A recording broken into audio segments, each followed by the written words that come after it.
those polls, if you believe in those polls, Laura. But, you know, she also explained, I love my family, I love your son, I love those beautiful children, and I have to take care of them. And there's something very refreshing about that. I don't hear that from everyone.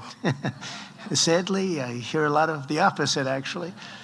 But that's why you're such a special part of the family. All right, so that, of course, is President Trump speaking in Greenville, North Carolina at the state GOP convention.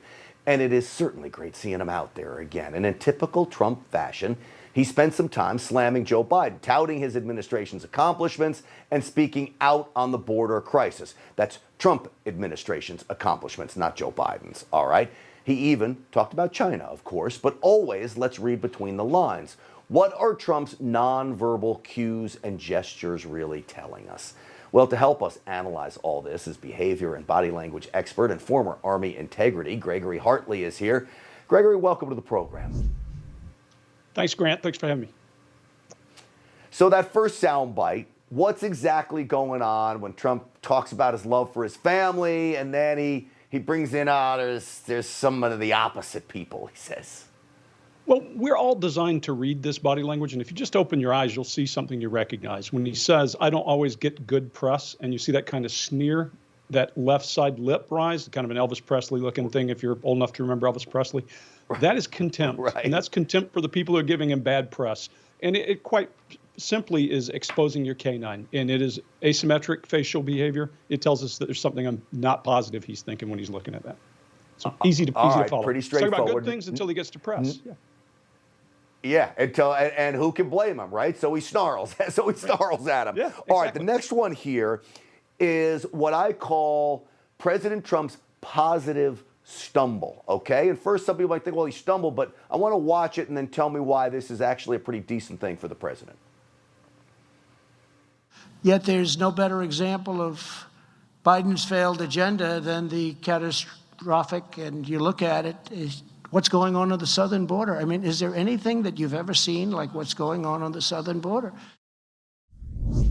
All right, could have gone off the rails. It didn't. That's right. And I don't see confusion here. Yes, he stumbled over a word. Don't know if the prompter was moving fast or what happened that caused him to stumble over a word, and maybe didn't agree with something that was written. Who knows? I always say that Donald Trump is much better on his own, even if his message is not what his handlers want. He's more fluid. So he stumbled, but what happened was he picked it right back up and went on the same train of thought and put it back online.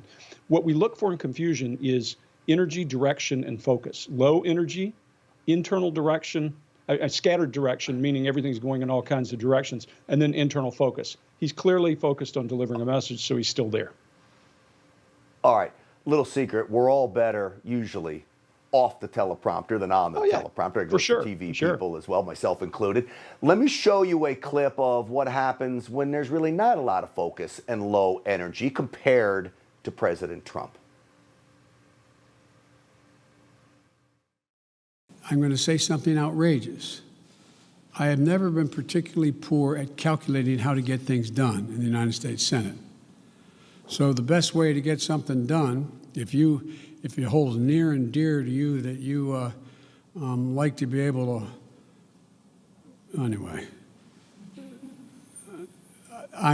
we're going to get a lot done. Oh, Gregory, the complete opposite of President Trump. For sure, you see that internal focus. Everything goes to internal. His eyes even glaze, and he stops looking out at the camera, out at the people he's talking to at the end. His direction is more scattered. The arrows aren't aligned, and his energy's low. But low energy can come from being tired. It can come from anything. But when you get to a point where you are in confusion, it distracts you and takes you away from the message you're trying to deliver. I will say this so you don't have to. It's not really a place you want your president to be. Confused, low energy, and not all with it. But that's what we get right now. Gregory Hartley, it's great having you on the program. Thank you for helping me break some of this down. Well, thank you for having me. Anytime. Absolutely. We'll get you on again soon. No doubt about that. You just watched Newsmax TV, America's fastest growing cable news channel, now in more than 70 million homes. You can get Newsmax TV on your cable system or check your cable guide. And if your system doesn't carry Newsmax, call them, tell them you want Newsmax TV, because we're real news for real people.